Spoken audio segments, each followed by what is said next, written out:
Hey guys, welcome to Soul on Fire. We're gonna ignite the passion within. My name is Noelle Agape, and I am your host, and I'm a leading expert in health, wellness, and consciousness.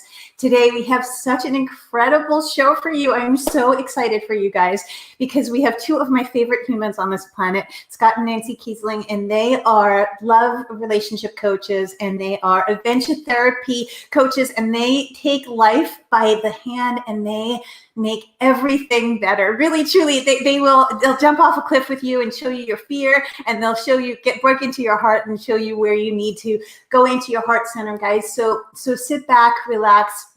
Know that you are going to have an experience with these guys because they are two of my favorite humans on the planet. So just in a little bit, we're going to bring them on. But today we want to talk about love, guys. We want to talk about opening your heart center. We want to talk about loving from a conscious place and coming from a conscious place of understanding yourself, having enough love for yourself to get you into a healthy, beautiful relationship and what that looks like. We're going to talk about adventure therapy and what that looks like. You know me, that's one of my favorite things in the world, right? Is adventure and therapy and love, right? So today, some of my favorite topics for sure. And we, like I said, we are going to bring them on in just a little bit. Today, the first thing I do want to give is a life hack for you. And the life hack that I'm going to give you is just to talk a little bit about love languages. And so many people don't even understand what the love languages are, right? And what love languages are is it's how you either receive love or how you give love in your life. And the greatest thing in the world, guys, is that once you understand that others maybe have a different love language than you, or maybe you're not receiving love in the way you thought you were receiving, that will give you a key tip on where to either how your partner loves, or how you receive love, or how you give love.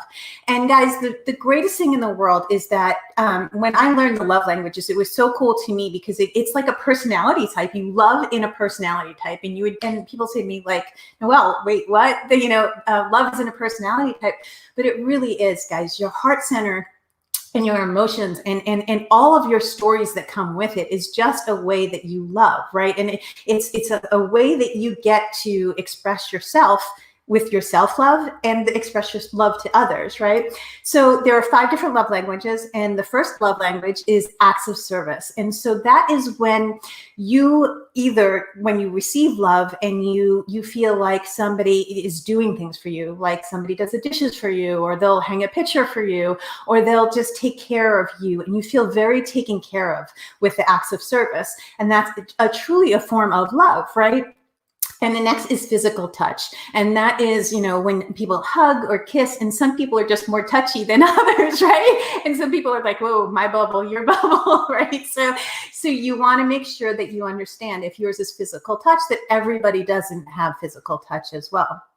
The next is words of affirmation. And this is when people feel loved when they hear, I love you, or you're beautiful, or you're amazing. And just the words of affirmation concretes that love in for you. And the next is gifts. And this is not a materialistic love in any way, guys. This is really just a love that they feel when people shower them with gifts, that's when they feel the most loved. And that's okay as well.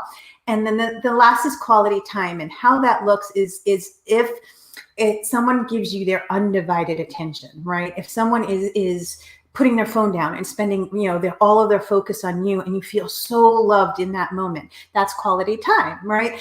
Now, one thing I want to tell you guys is that I give love and receive love very, very differently. So it's really important for you to understand that you might not be giving or receiving the love the same way, and your partner might not literally receive and give the same way. So I'm 100% touch because I'm a total mush. I love to cuddle. I love to kiss. I love, and I always tell people how much I love them. And I always am doing acts of services because that's how I show love, right? But when I receive love, I actually love to get hugged, and I love the physical touch aspect. But really, I need my space a tremendous amount of time. So the acts of service is a really big thing for me because I'm so busy and my life is so crazy. So when my partner gives me an act of service and helps me, that actually helps me tremendously in my life. And I feel so loved by that. So what we get to do is we get to figure out who we are through these love languages, right? We get to lean back and we get to say, oh, wait, hey, my partner actually loves words of affirmation, but I'm not really a words of affirmation person, but I know it actually makes him feel like a greater like person. And I'm just going to love on him by telling him how much I love him. And I'm going to love on him by, if his other was touched, by just giving him a massage or something like that. And so it's just this quick little life hack, guys, is that sometimes the love language that you think that you are putting out there and you get in an argument or you get in a fight with somebody, is because their love language is just a little bit different than yours. So when you lean back and you actually analyze, okay, maybe how can I help my partner? How can I do this in a better way to make him actually feel more loved? And that's coming from the best unconditional love, agape love, is when you really are giving and receiving at the highest level, without conditions behind it.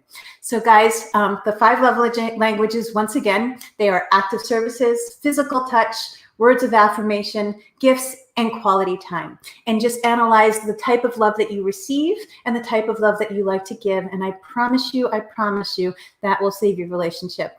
We will be right back after this short message. Today's sponsor for our show is my company. It's the Soul on Fire show is sponsored by Noelle Agape Global.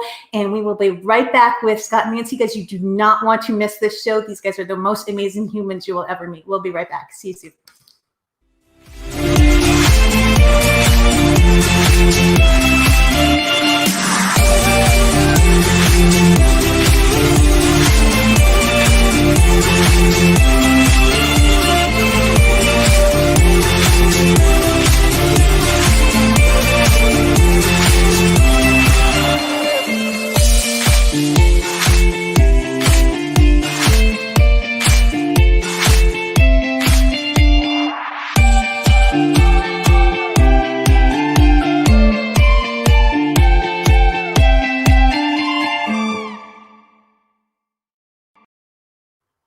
Hi guys, and welcome back. Thank you so much for everyone that is watching, and thank you for everyone that's watching on the replay. Today you are in for such a special treat, because 2 of the most favorite humans on this planet, and for sure my favorite couple that I know, Scott and Nancy Kiesling, they are love relationship coaches and they are adventure therapy coaches. Guys, welcome. Thanks for being here, guys. We're so excited to have you. Oh, thanks for having us, Noelle. Yeah. It's so great to see you. Oh, I know. We love you just as much. Right back at you, girl. So happy to be here. Oh, guys, so tell us a little bit about what you do, because it's truly just this gift that you bring to everybody in life. It's this, your adventure therapy at best, and your love coaches. I mean, that the mixture of that, to me, I'm all love and I'm all adventure. So you're going to put those 2 together, and it's my favorite things on the planet. So tell us a little bit about that. Well, same with us, right? 2 of our favorite things. We use adventure therapy to support women to break their cycle of failed relationships, so they can have that healthy, happy, successful relationship and loving relationship that they've always dreamed about, but haven't gotten to really have in its fulfillment yet.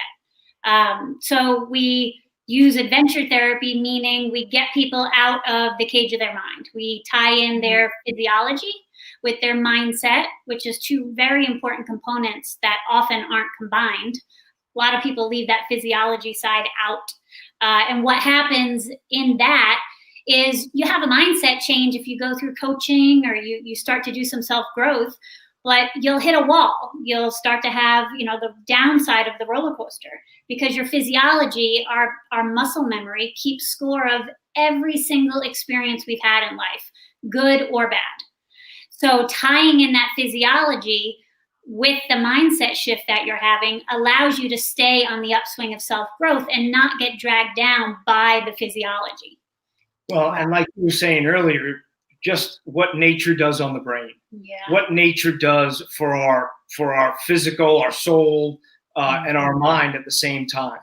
And when you tie that physiology in, once you get through the neural pathways and you retrain them, right?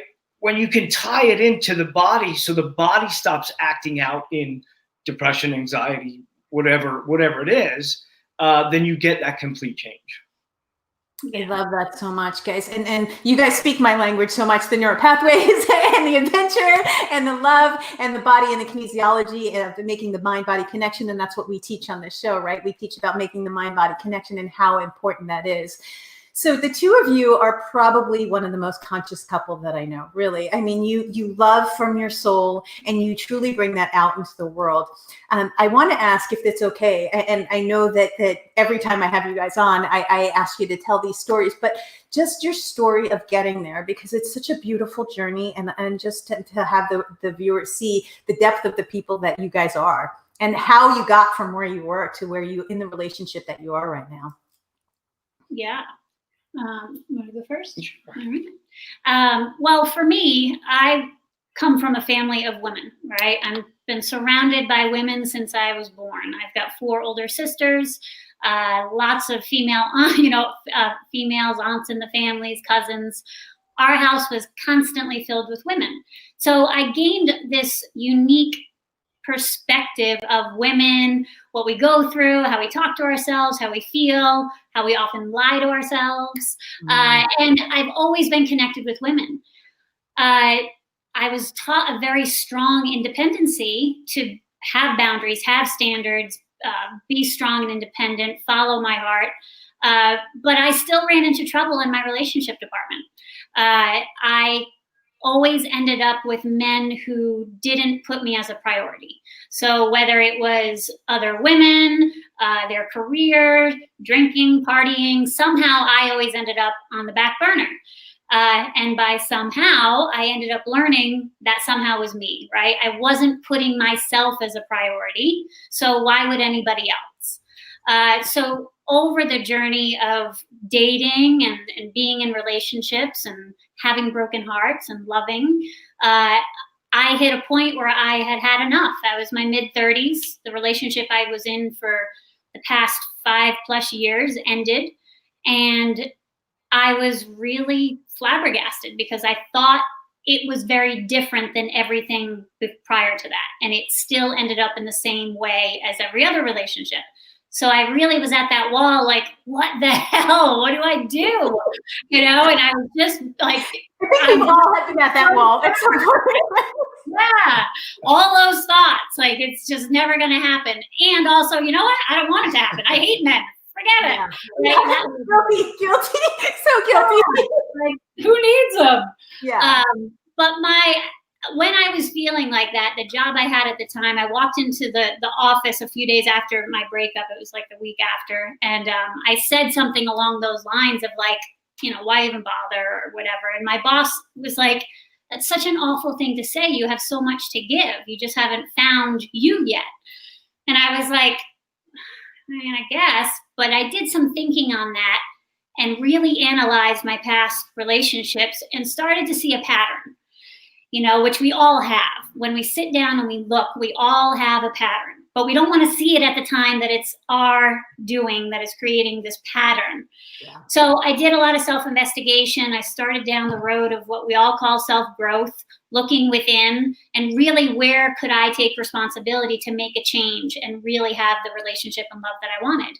And it wasn't shortly after that I met Scott, and we developed our relationship together, which started as friends, which was wonderful. We got to really nourish our relationship.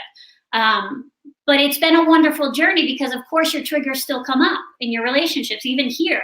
But the goal is to be aware and to, like you said, be conscious of the thoughts and the triggers and the old patterns trying to come in and take you back down that road. So together, we have a very awakened relationship where we keep each other on check to those old patterns, always checking in, talking about what we're feeling, not letting each other's walls come up. And that's what allows us to have the best relationship each and every day for us. It's a better relationship today than it was yesterday, and it'll be a better relationship tomorrow than it was today because of that. So that's kind of it in a nutshell. I could talk about it even longer, but I'm going to let you go and give your thing. Well, that's just, there were so many golden nuggets in there, Nancy. Honestly, it was like beautiful. It seriously, I mean, communication is such an integral part of it, right? And that, going back to what I was talking about in the beginning, is the love language is also an understanding that's a type of communication, right? How you love is a type of communication. So Scott, how about you? Yeah, and I agree, right? Communication is absolutely the most important part of the relationship, and understanding how to communicate to your partner. Mm-hmm. Right? We all communicate differently, just like we all have a different love language.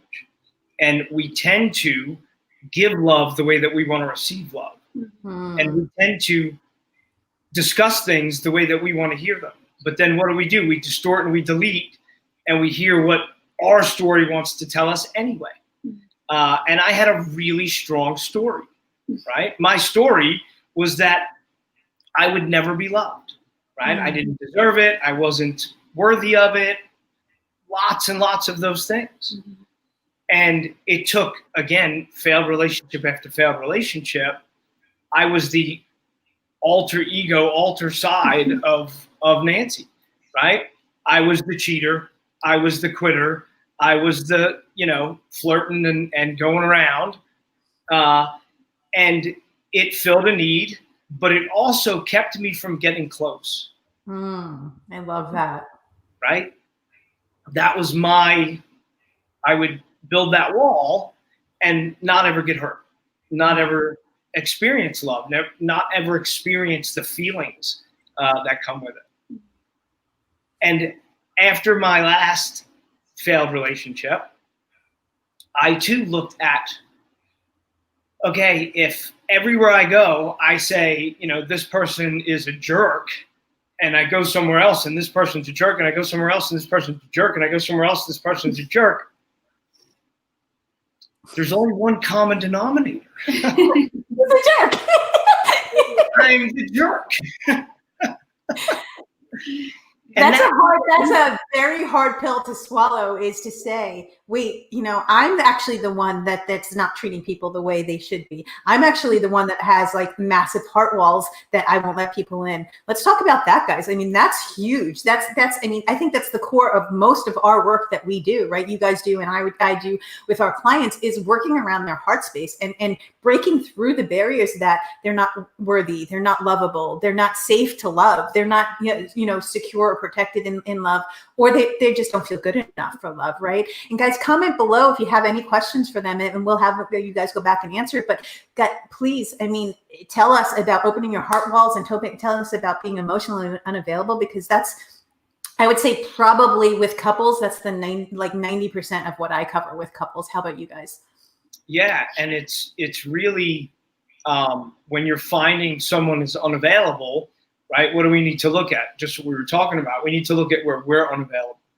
And we need to look at the beliefs that we have around how we should be loved, and to understand where that belief comes from, right?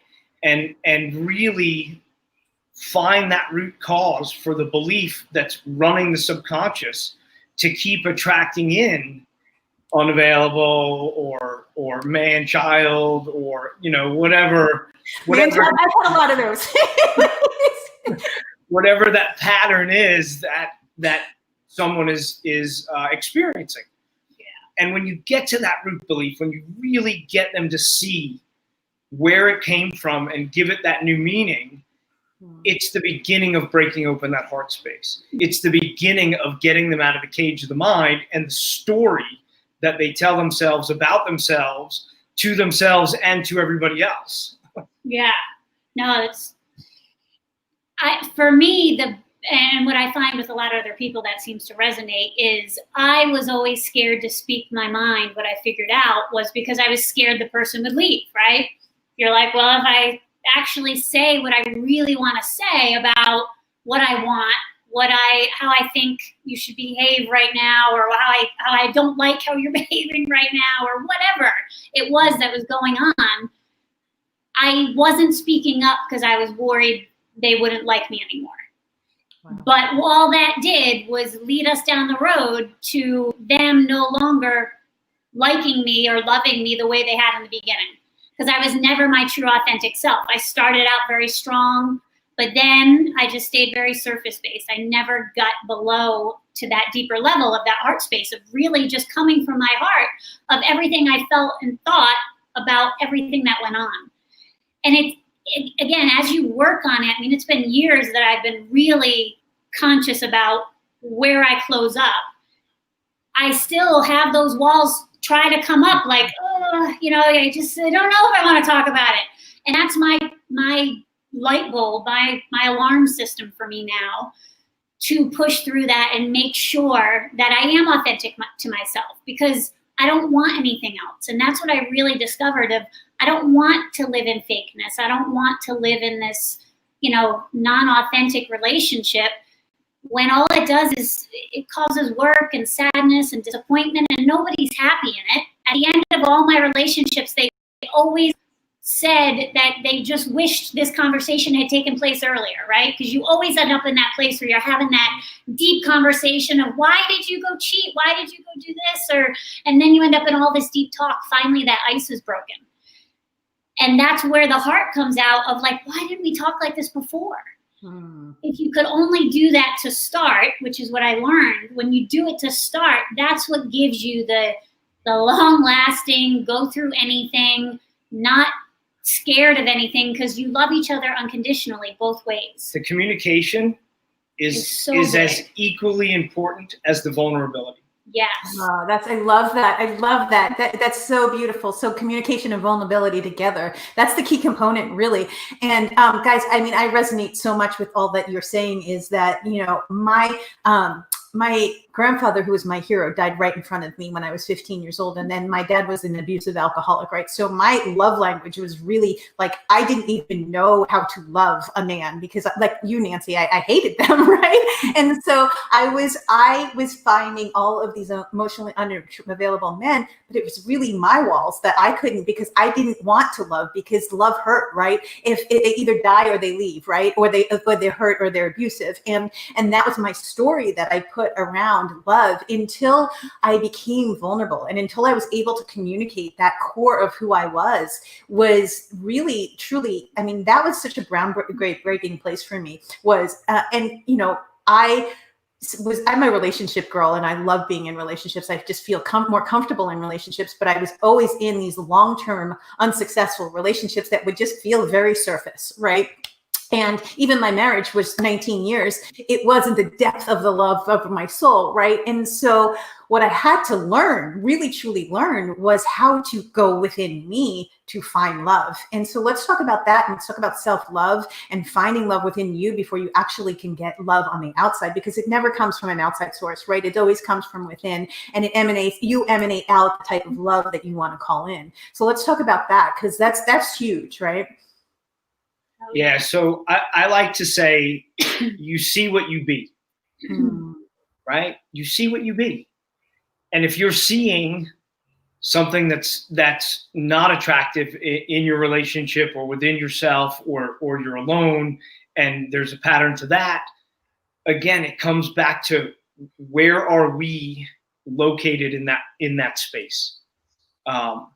And self-love, self-care is the most important love that you can have, right? I have a son who I love dearly, but when I was starting to not drink, when I stopped drinking, it couldn't be about him, right? It had to be about the deep self-love that I had to find, that I never had, right? That I didn't get from my parents, that I didn't get anywhere, that I didn't have modeled. I didn't know what that meant. And so again, doing that work to uncover the beliefs of why we don't love ourselves, right? Why don't we show ourselves the love that we're asking for from someone else, right? Give it to ourselves first, and it will appear. Beautiful. That love will come to you. Yeah. And it has nothing to do with your upbringing, which is what I love about our dual, very opposite dynamic, is Scott. It works so good. You guys are perfect. You're the amazing. Seriously, you're the yin and yang and the beautiful divine feminine and the beautiful divine masculine. You really are. So sorry. No, it's great. And it's great to, I believe, to show people, because it doesn't matter if what side of the yin or yang you're on. You know, I came from a family where I was showered with tons of love. I didn't want for anything, especially love. My parents were completely selfless to make sure the kids were always up front.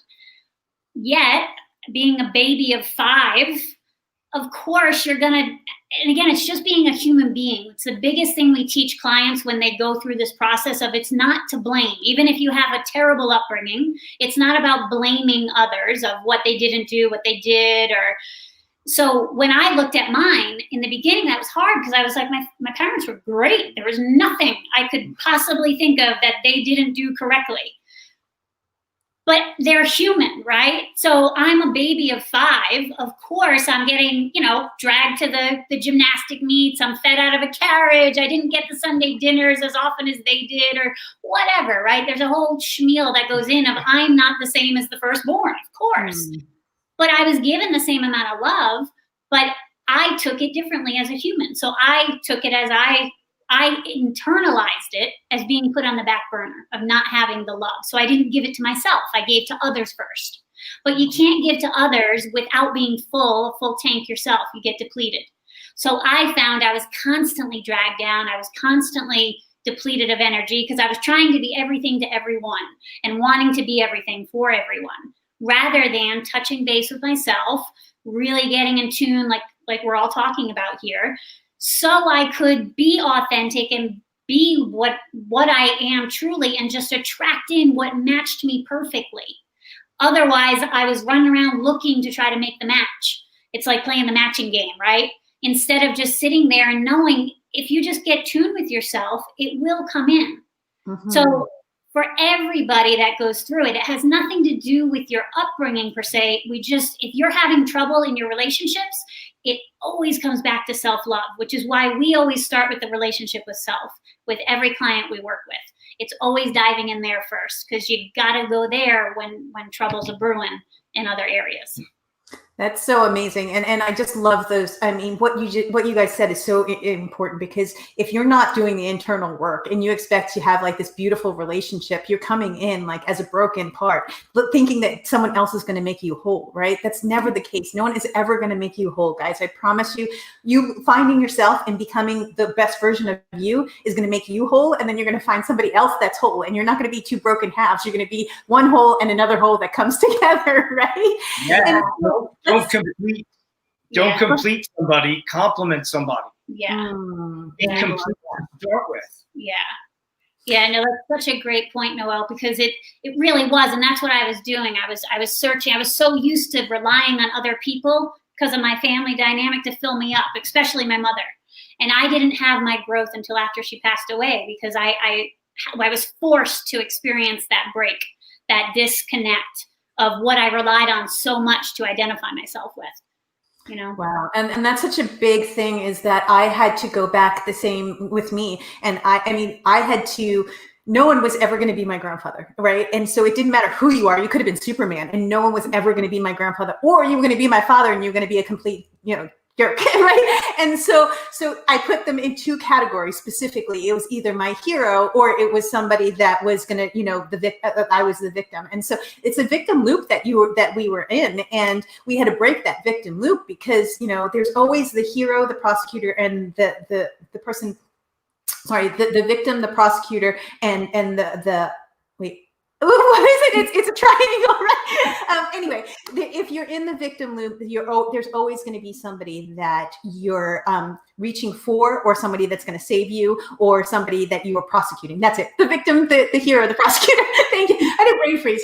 So let's talk about that, because you guys are relationship coaches, right? And so people so often are in the victim in love, right? That's a big component that we do a ton of work around, is not being in the victim and finding your space where you are whole. And you get to take accountability for who you are and your actions, and you're calling that in and you're allowing that, right? And I know you guys know that I was physically abused and sexually abused when I was younger, and allowing that at an adult. When it's a child, it's a different thing, right? Things happen to children and you were victimized, right? And you have to heal your inner child and then go back and not be in that space anymore. And part of being a mature adult is not being in that space anymore.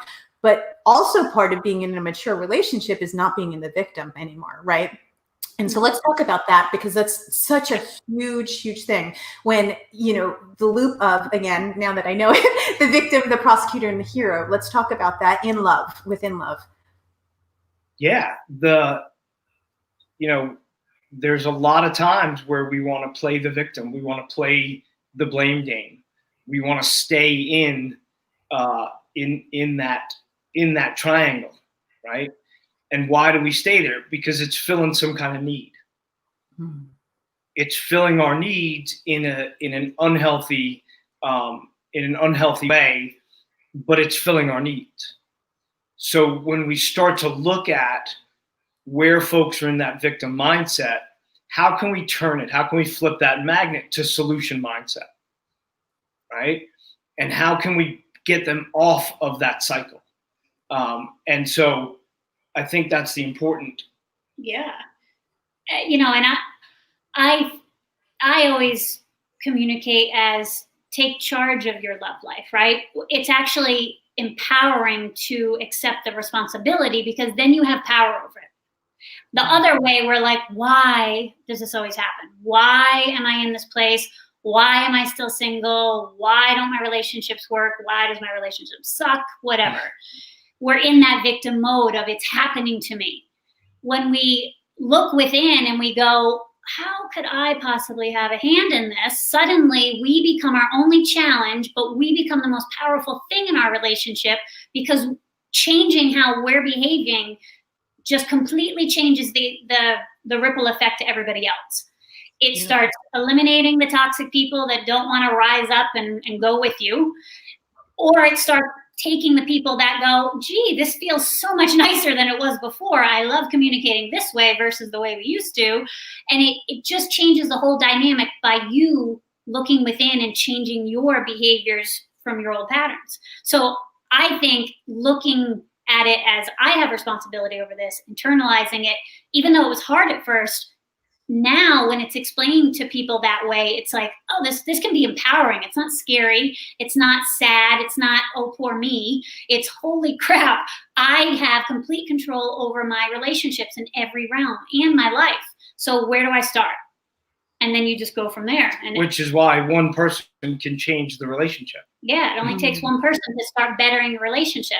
You want to make it the best relationship ever? Yeah, we got to get that other person on board. But you can start changing and making it a better relationship by just looking within at what can you be doing differently to attract in differently. I love that so much. And one thing that you said, Nance, that I want to touch on is that sometimes in relationships you outgrow energetically, right? I mean, everyone knows that I like, we talk energy, and so do you. You guys do energy work on the deepest level too. It's not really what we're talking about today, but energetically, if you rise and you get to a higher level of consciousness and you actually heal your inner child, and then that person either is going to come with you, or they're going to change and come with you and rise as well, or they're going to fade away, right? And so let's talk about that. And when, like, sometimes relationships dissolve and you thought that you were in a really good relationship, and or there's always something that's coming. If something's released out of your life, it's just opening space for something better. That's what I say all the time, right? And I really truly am like a fairy, and many people don't understand it, because I can go from one energy to another very, very quickly. And they're like, wait, how did we were just in a relationship a couple of weeks ago. But for me, if it's done, I'm like, I'm done, and I move on. And so maybe go into that and the energetics behind it, because you guys know energy as much as I do. And most of my viewers do too. So. Yeah, and it's such an important aspect, right? To be on that same vibration, to be on that in that same energy space, and it allows you to open your heart. It allows you to be vulnerable, and it allows you to grow. And yes, some folks do not want to take the ride. right? There are people out there that, as they start to do work, as they start to do that self-love, they find that they weren't being loved nearly what they deserve. They had the I'm not enough complex, so they had somebody who treated them like you're not enough, right? So no, it's not always going to be where that works. We outgrow, we out-energize people. And there's nothing wrong with that. If you put the work in and you're true to yourself, which I applaud you for, right? You're being true to yourself, you're being authentic. And you're not living in a space of, well, maybe it's not really done, getting into the story of why you should stay, and maybe I'm not going to get anything better. Maybe this is all it's going to be. Maybe this is all I deserve, right? You're being true and authentic. And if we are really located in that place, then we're in the heart space and we're not in the cage of the mind. And if we can make the decision, the choice, we have choice moments every moment. If we make that choice from the heart space, that's the path that we're following. That's the journey that we're on. That's the energy space that we're living in. Yeah, living from that heart space versus the mind. And it's really funny because from the time I was little, my mother was a psychic. She was energy. She just didn't, she was you. She just didn't have the terminology that's used today as much. And she had her own, she taught herself. But from a young kid, and all of us in my family, we were always taught either people will rise up or you sink down to their level. And she always encouraged you to never sink to someone's level, whether it was bullying, making fun of people, how girls can get catty and all that kind of stuff growing up in adolescence to when you're an adult and you're in real life situations of work and, coworkers, to always stay true to yourself, but never sink to someone's level. So if someone's not speaking to you how you'd like to be spoken, don't sink to their level and back at them if that's not what you want to do. Rise up and tell them, I don't really appreciate being talked to that way. Why don't we have a conversation when you can calm down a second, right? And these kinds of lessons, putting them into effect throughout my life and watching people like shocked because no one says those kinds of things, again, put you in the power seat, the driver's seat of your life. And it was all energy. It was staying located here when the rest of the world's down here, which I was a bartender for almost 20 years. You had to have high energy when you went in, even if the day sucked. You had to go in and be like, the world's the best, and bring everyone's energy up, right?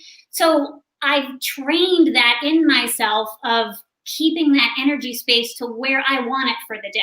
So it's really important for me to start my day in that place of where do I want to be today? What do I want to attract in? And really staying tuned to it throughout the day as you come in contact with things, because things will try to bring you down if you're not aware. You can end up in someone else's energy space. So holding your own and helping others in that moment of, rising them up, you can. And like you said, the ones that aren't there or aren't ready, they will just take a back seat. They'll go somewhere else. It's not for them. And that's okay. It's their journey. It's where they need to be. So we continue, people like us, we continue because it's our love and passion to inspire others. And we'll inspire some people, and some people will go, they're crazy, and turn it off. I got that a little bit, just a little. We just have to see where we are, but it's all energy space, and where you're located, and just keeping that space for yourself and other people, in my opinion. Oh my gosh, I love that so much. And so, energy priming is one of my key things that have probably saved my life, right? I literally wake up and I meditate in an hour. I set my intention for the day. My energy is primed for the day. I clear my energy at night. I go through my chakras and clear everything. That's high level stuff because we do it for a living.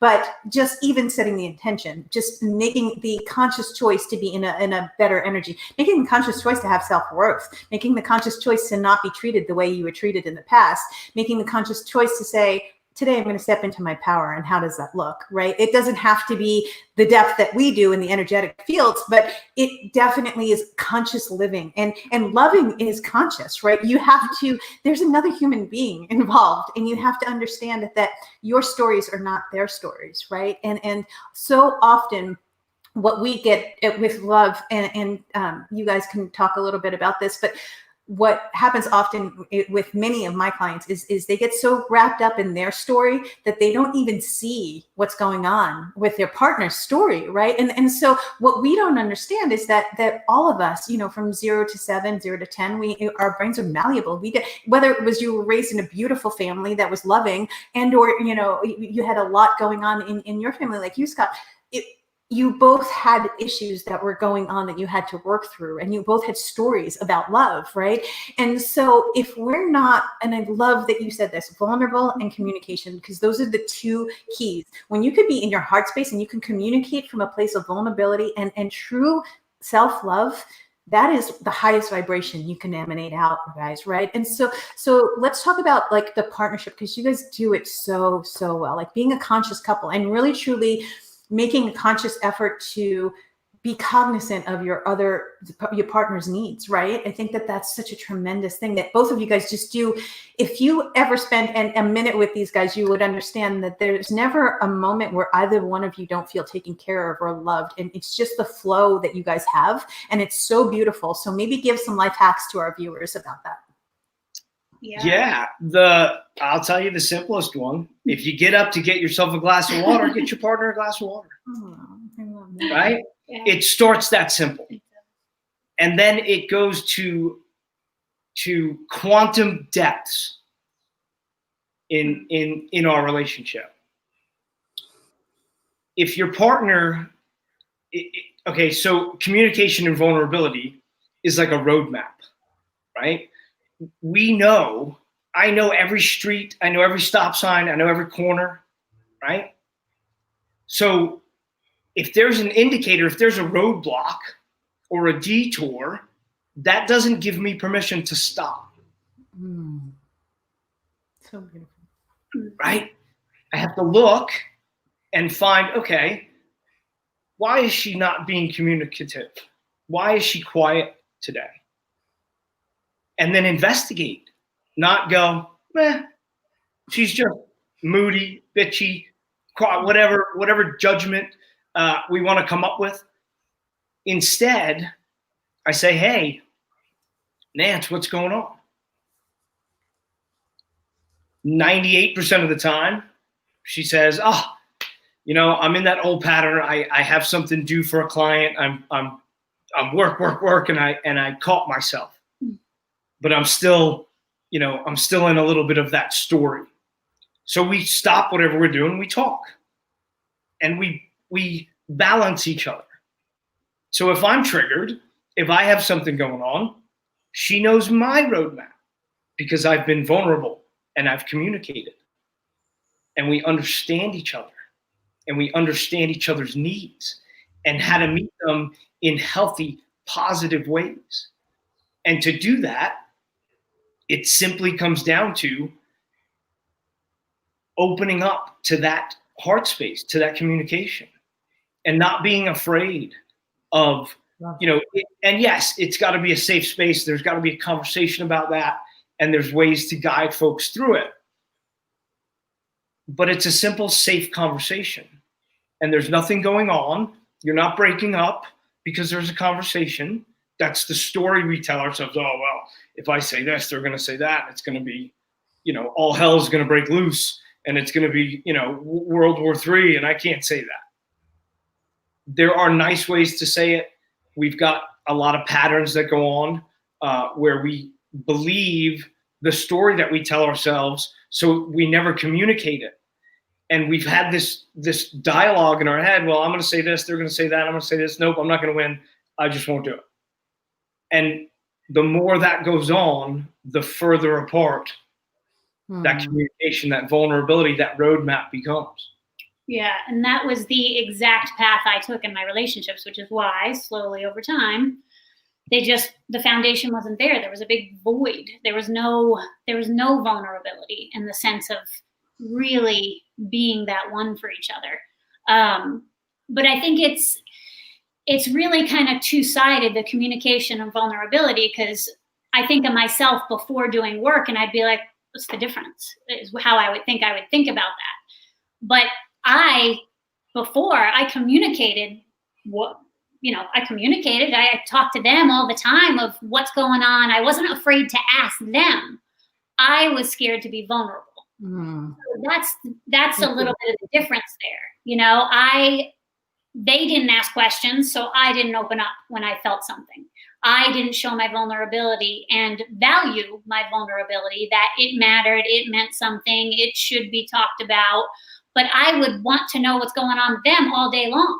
So a lot of times you have that dynamic in a relationship where one person's like, I want to know about your past. I want to know about this. And they're asking, and the person's either closed off and they don't want to talk about it, or nobody's asking. So the person just isn't ever going to bring anything up because it's like, don't go there, But it's really kind of those two looking at where do you fall in that? Where is your part in that? And looking at your partner. Are they the type to ask you a lot of questions, but they don't say anything about themselves? So how can you get them to start showing their vulnerability and create a safe space? Which a lot of times bringing in a third party to learn the system is a great way to go, because we don't know how to get there. We don't know how to get the person there. And they don't know how to get themselves there without the walls coming up and just stopping everything, putting that dam, But it's that story that will keep you in the same place of no growth and not moving forward, not having the conversations, because we talk ourselves right out of it. That's so true. And it's just having an awareness of the patterns that are going on in your life, in your relationships that you have. And we say all the time, right, that life comes and teaches you lessons with different people in different circumstances, but it's the same lesson, right? So why is a different guy showing up with the same exact lesson, right? It's because you didn't do the work and you need to go within and find out what's going on, right? And then honor you enough to be vulnerable and get in that space and ask questions, right? Like, I love that you guys said that so much. We are going to take a quick break and we will be right back, and we're going to talk about adventure therapy and you guys as coaches and what that looks like. We will be right back, guys. Thanks so much. Hold on.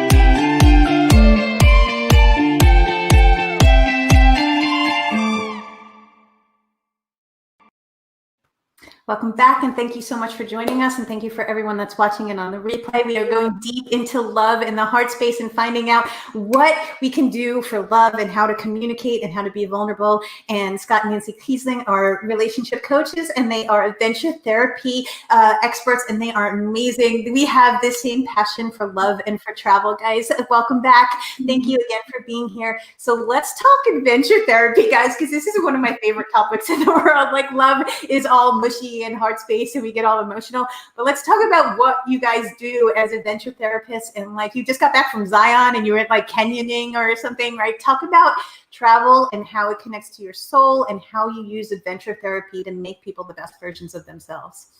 Yeah, so thanks again for having us. We love being on your show, and we love talking everything love and adventure. We truly do. That's it. You find us in a restaurant, we're talking love and adventure. You find us outside in the woods, we're talking love and adventure. For me, they go hand in hand, right? I love connecting my spirit to the earth.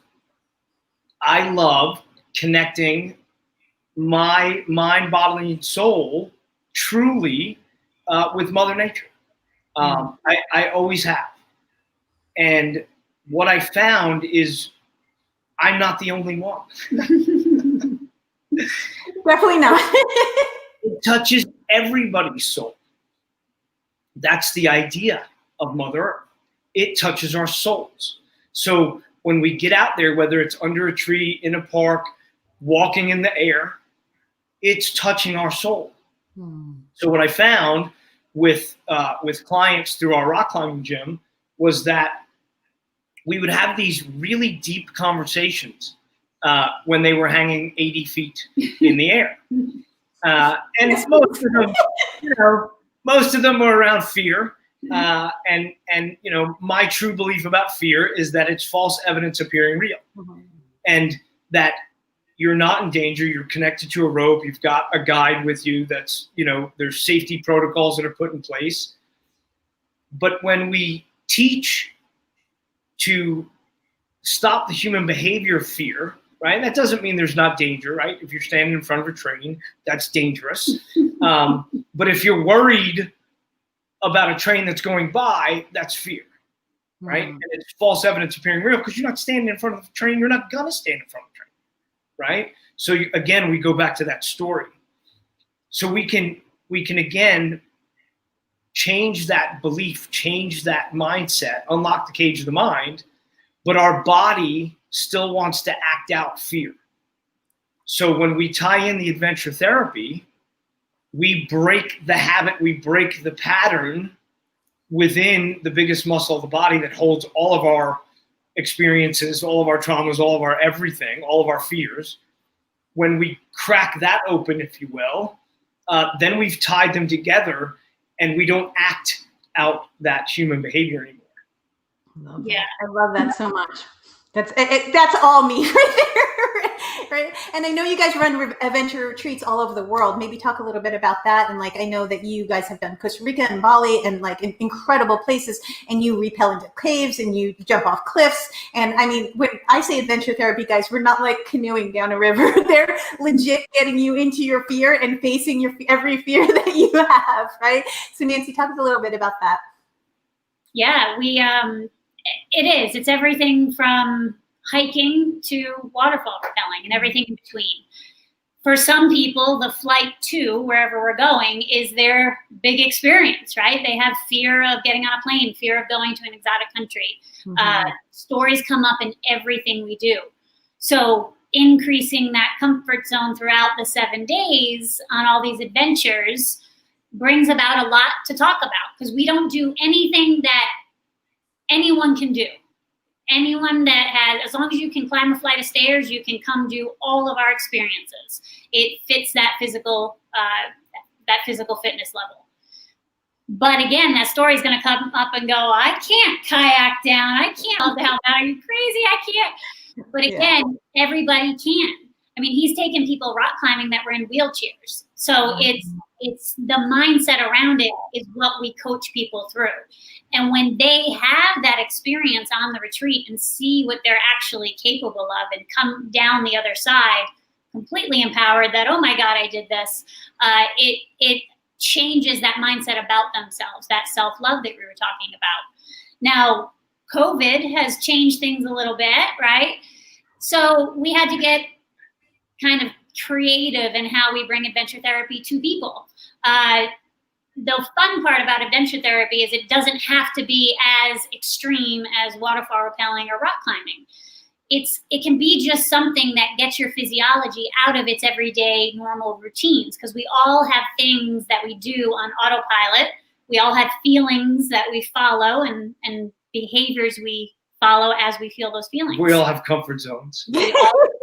And I love that you break them, just so you know. I do that too. So it's and that's my big fun thing on the which really got me into the adventure is I love the comfort zone part of it. I connect to nature and all of that, but I get hooked on, oh my God, I don't think I can do it. I can do it. And then when I do it, I'm like, oh my God. So it's really that fun part of it for me. But with COVID, we had to get creative with adventure therapy because we really have a deep belief in it being the reason people have permanent transformative change and why we believe our coaching is different.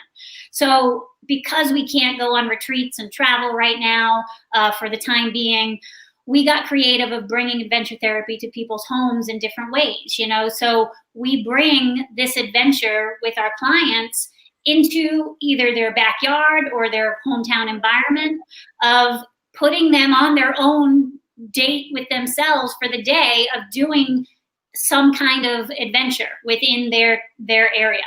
And it's been really fun and kind of shocking for the clients a little bit. Like all of a sudden on week 7, working together, it's like, so you're going kayaking today.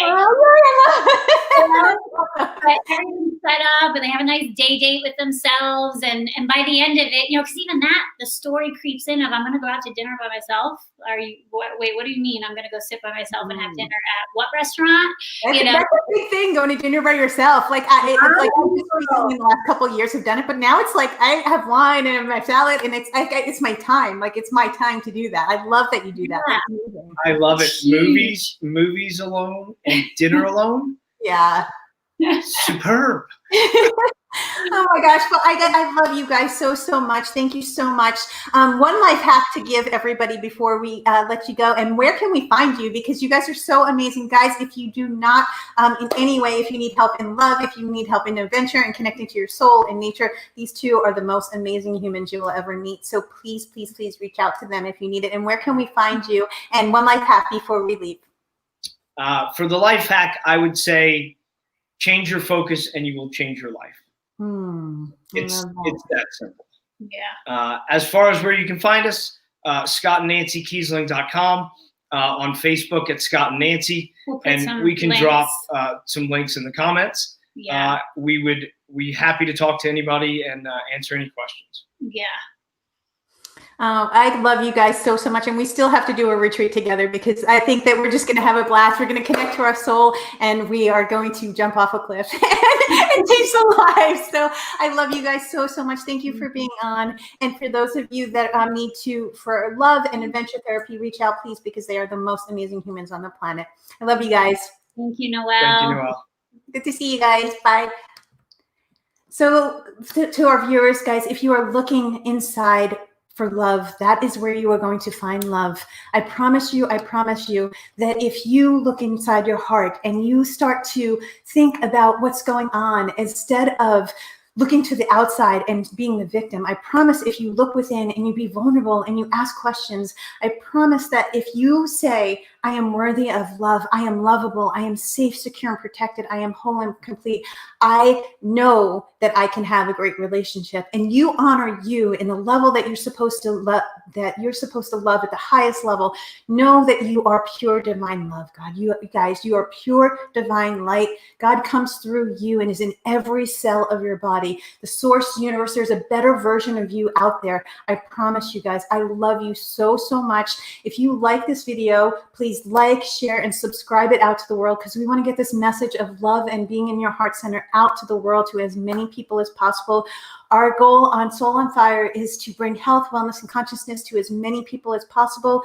We love you guys so much, and we are so excited for everybody that's been on the show. Thank you for being on the show, and thank you for everyone that's watching the replay. Please leave all of your questions and comments below, because Scott and Nancy will come back and they will answer all your questions, and I will go back and answer all the questions. Guys, I love you tremendously, and I just want you to know that you are love. You are light. You have the power within you to love at the highest level. Go within, spend some time in nature, spend some time with yourself, and you will always, always, always find love.